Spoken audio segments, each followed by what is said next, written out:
अस्सलाम वालेकुम, welcome to cook like Ayesha. आज मैं बना रही हूँ फ़िश कढ़ाई। बहुत ही मज़ेदार सी फ़िश कढ़ाई बनती है। तो आज आपको ये सिखाऊंगी कि फ़िश कढ़ाई हम कैसे बनाएंगे। फ़िश कढ़ाई के लिए आपको फ़िश चाहिए बोनलेस। आप बोन्स वाली भी ले सकते हैं, बट उसको खाने में बहुत प्रॉब्लम होगी कि आप बार बार उसमें से चुने फिर उसको खाएं, वो मतलब लाइक सालन आपको फील होगा। बट अगर आप इसमें बोनलेस फ़िश लेंगे तो आपको ईजी हो जाएगा खाने में फ़िश कढ़ाई को ना। और इसकी बोटियां भी आप अपने हिसाब से रखवा सकते हैं। मैंने जो है छोटी क्यूब्स टाइप की करवाई। इस तरह हम लोग फिंगर फिश करवाते हैं, तो उसी को आप हाफ हाफ कर लें। तो यहाँ पे हाफ केजी है मेरे पास फिश, और इस फिश को मैंने नमक, हल्दी और लेमन, एक लेमन, आधा चम्मच नमक और 1/4 हल्दी लगा के मैरिनेट कर कर 1-2 घंटे के लिए इसे रख दिया था। और वैसे भी जब आप लोग धोएं और फ्रीज करें तो नमक, हल्दी और सिरका लगाकर फ्रीज क्या करें ताकि इसमें से बासीपन चला जाए। तो और साथ साथ मुझे चाहिए 3 टमाटर है यहाँ पे, जिनको मैंने पीस लिया है। इसमें पानी ऐड नहीं किया है, टमाटर के अपने ही पानी में ये पेस्ट बना है। एक दरमियानी प्याज है बारीक चॉप की हुई। हरी मिर्चें हैं मेरे पास 5 बड़ी वाली। हरा धनिया है मेरे पास बारीक कटा हुआ आधी कड्डी। नमक हस्बे ज़रूरत 1 टीस्पून। ख्याल रखिएगा कि उसमें हमने नमक लगा चुके हैं, तो ग्रेवी के लिए हमें सिर्फ नमक चाहिए। तो आप ग्रेवी के हिसाब से ½ टीस्पून, जितना भी आपको ज़रूरत हो उस तरह से लीजिए। रेड चिली पाउडर चाहिए हमें 1 टेबल स्पून, और ½ टीस्पून चाहिए हल्दी। फिश में जो है हल्दी का इस्तेमाल थोड़ा ज़्यादा होता है, और फिश थोड़ी सी स्पाइसी होनी चाहिए। नॉर्मल जैसे हम लोग चिकन कढ़ाई तो नॉर्मल स्पाइसी भी चलती है, बट फिश कढ़ाई थोड़ी सी स्पाइसी होनी चाहिए ताकि आपको स्पाइसी से मज़ा आए, उसका फ्लेवर अच्छा है। और धनिया और ज़ीरा यहाँ पे मैंने भुना हुआ लिया है। 1 टेबल स्पून है यहाँ पे धनिया, और 1 टीस्पून है यहाँ पे ज़ीरा। धनिया देख लें भुना हुआ है और कुटा हुआ है। जब आप फ्रेश धनिया ज़ीरा भुनकर उसको पीसते हैं तो उसमें से बहुत अच्छी खुशबू आती है। और कसूरी मेथी है 1 टीस्पून। 2 टेबल स्पून है मेरे पास दही, और तेल यूज़ करूँगी मैं ½ कप या फिर पौना कप, अपने हिसाब से आप कम ज़्यादा कर सकते हैं। अदरक लहसुन का पेस्ट चाहिए मुझे 1 टेबल स्पून या 2 टीस्पून। तो चले हम बनाते हैं। सबसे पहले हम कढ़ाई में ऑयल गरम करेंगे। ½ कप के करीब मैंने ऑयल डाल दिया है। इसमें मैं प्याज डाल रही हूँ।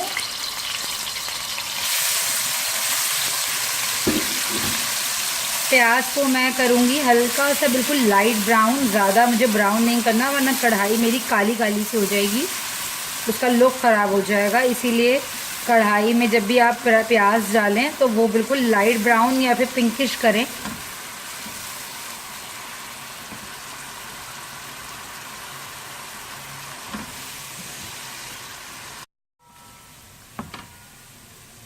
प्याज हल्की सी ये ब्राउन हो चुकी है, तो अब हम इसमें ये पेस्ट ऐड कर देते हैं जिंजर गार्लिक का।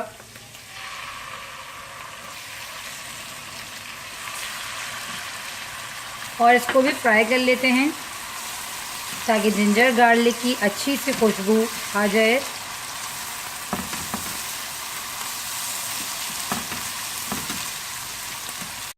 अब इसमें हम टमाटर ऐड कर रहे हैं।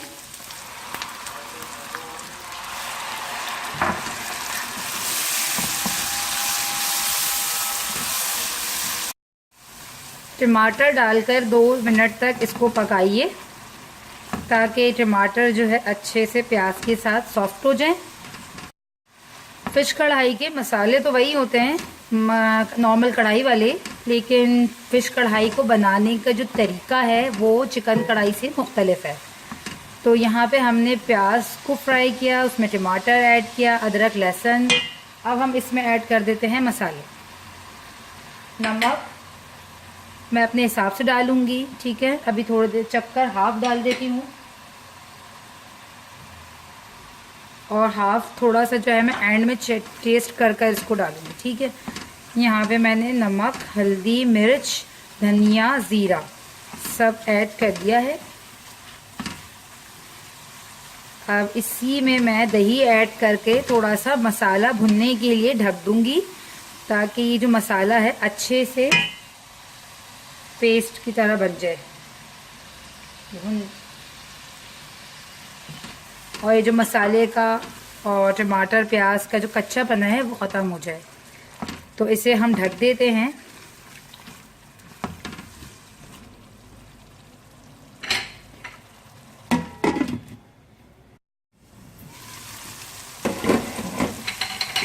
मसाला हमारा अच्छे से भुन चुका है। इस टाइम हमें थोड़ा सा पानी ऐड करना है, आधा कप से के करीब, ताकि जो मसाला है थोड़ा सा ग्रेवी वाला हो जाए। और जब हम इसमें फ़िश डालेंगे तो उसको कुक होने के लिए हल्का सा मॉइस्चर चाहिए, हल्का सा पानी चाहिए। तो हम इसमें ऐड कर देते हैं थोड़ा सा पानी।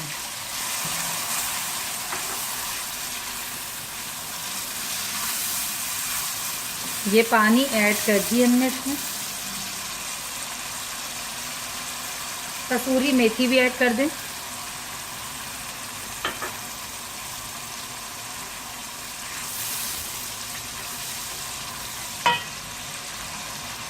अब इसमें फिश ऐड करें।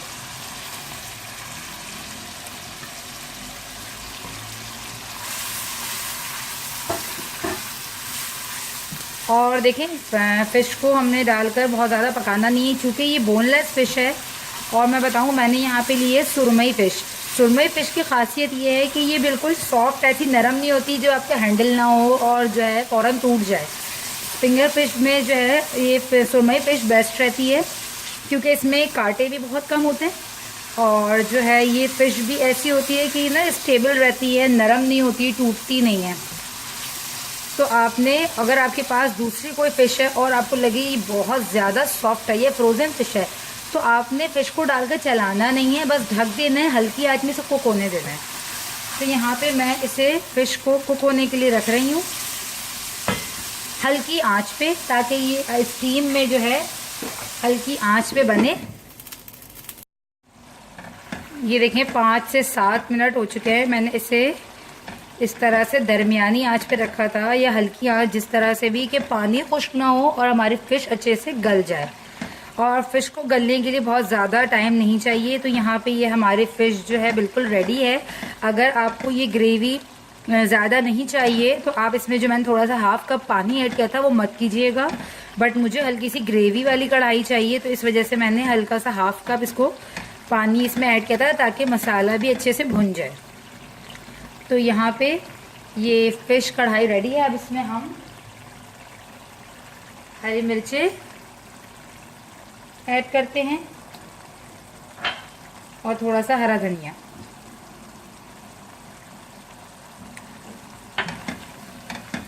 तो ये हमारी फ़िश कढ़ाई बिल्कुल रेडी है। अब हम इसे डिश आउट कर लेते हैं।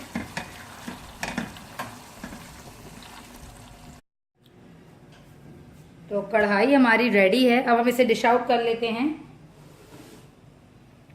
एक डिश में निकालते हैं कढ़ाई को। बहुत ही मज़ेदार और ग्रेवी वाली, देखें ये कढ़ाई है, रोटी के साथ खाने में बहुत ही लजीज लगेगी ये।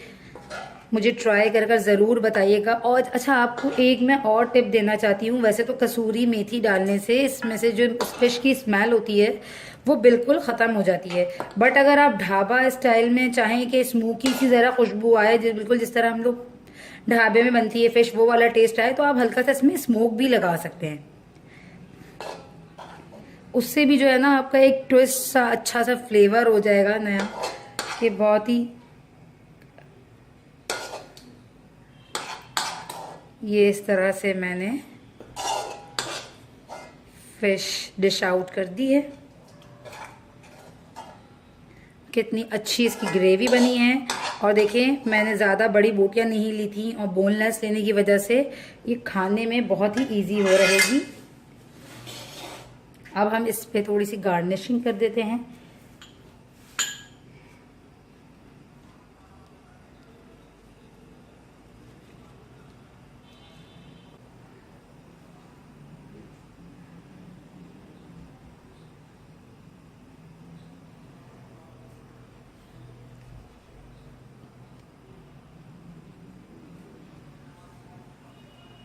थोड़ा सा हरा धनिया,